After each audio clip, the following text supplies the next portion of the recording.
ایک سفر میں حضور علیہ الصلوۃ والسلام اور اصحاب گامزن تھے کہ راستے میں قیام کیا تو ایک قبیلے کی صلح کروانے کے لیے حضور علیہ السلام تشریف لے گئے.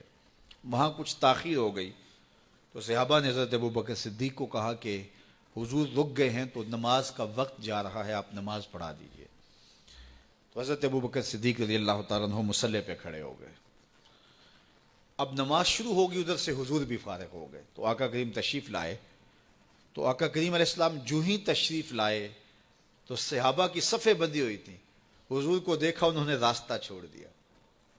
پیچھے سے لے کر کے مصلی تک صحابہ نے حالت نماز کے اندر حضور کے لیے راہ کشادہ کر دی. کاش کہ یہ حدیث سب لوگوں نے پڑھی ہوتی اور امت میں اتنے فرقے نہ بنتے اور یہ سوچ کبھی نہ پنپتی کہ نبی کے خیال سے نماز ٹوٹتی ہے. یہاں تو راستے چھوڑے جا رہے ہیں، یہاں تو پروٹوکول دیا جا رہا ہے. اللہ اکبر. اور یہ حدیث کہیں چھپی نہیں ہے، بخاری کے اندر چھپی ہوئی ہے. اللہ اکبر. آقا کریم علیہ السلام تشریف لائے تو صحابہ نے راستہ چھوڑنا شروع کر دیا. نماز بھی چل رہی ہے اور حضور کا راستہ بھی چھوڑ رہے ہیں. بالکل حضرت ابوبکر صدیق کے پیچھے آ کے حضور کھڑے ہو گئے.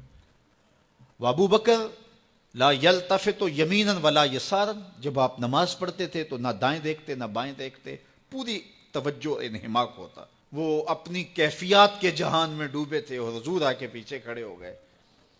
صحابہ نے اپنے ہاتھوں کی پشت پہ ہاتھ مارنے شروع کر دیے. مکعن و تس دیا قرآن نے. تالی لگانا، سیٹی مارنا یہ شیطانی اعمال ہیں، لیکن ہاتھ کی پشت پہ ہاتھ مار کے متنبع کرنا یہ مختلف مواقع کے اوپر یہ جائز ہے. تو اب جب حضور آ کے پیچھے کھڑے ہو گئے اور صحابہ سمجھے کہ حضرت ابوبکر صدیق ایک استغراق کے عالم میں ہیں، ایک کیفیت کے جہاں میں ڈوبے ہیں، تو انہوں نے اپنے ہاتھوں کی پشتوں پہ ہاتھ مارنے شروع کر دیے. تو حضرت صدیق اکبر سمجھ گئے کوئی غیر معمولی واقعہ ہو گیا. دیکھا پیچھے حضور کھڑے تھے. اللہ اکبر. تو حضرت صدیق اکبر مصلی سے سرک کے پیچھے آنے لگے تو آقا کریم نے اشارہ کیا رکو، نماز پڑھاؤ. سیدنا صدیق اکبر اس کے باوجود پیچھے آ گئے. کبھی ہوتا ہے حکم اور کبھی ادب آگے ہوتا ہے. اللہ اکبر. حضرت سیدنا علی المرتضی رضی اللہ تعالی عنہ کو کہا نا حضور نے صلح حدیبیہ کے موقع پہ صلح نامہ لکھوایا جا چکا تو لکھا یہ محمد رسول اللہ اور قریش کی جانب سے ہے. تو عروہ نے کہا اگر محمد رسول اللہ مان لیں ہم تو پھر لڑائی کس چیز کی ہے؟ تو اس لیے محمد رسول اللہ نہیں، محمد بن عبداللہ لکھا جائے. تو وہ اس بات پہ بضد ہو گئے اور اگر ایسا نہیں ہوتا تو معاہدہ ٹوٹ رہا تھا.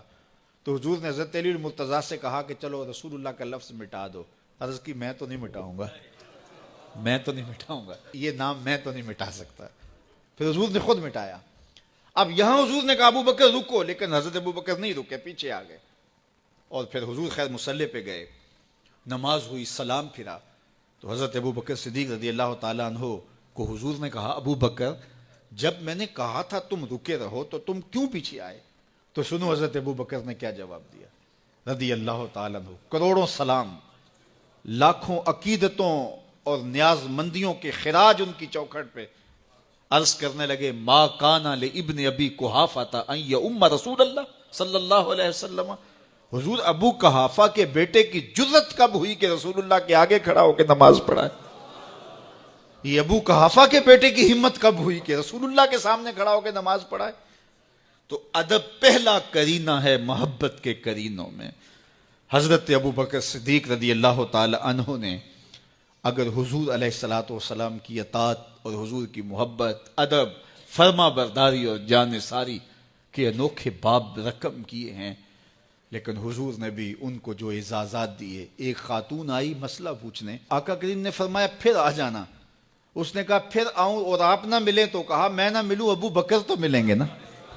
اللہ اکبر. تو اپنے بعد اشارہ دے دیا ان کی طرف کہ میرے بعد میرا نائب ابو بکر ہے. اللہ اکبر. عزتوں کی مسند اور عزتوں کی معراج اور عزتوں کے مقام پہ سیدنا صدیق اکبر رضی اللہ تعالی عنہ کو بٹھایا.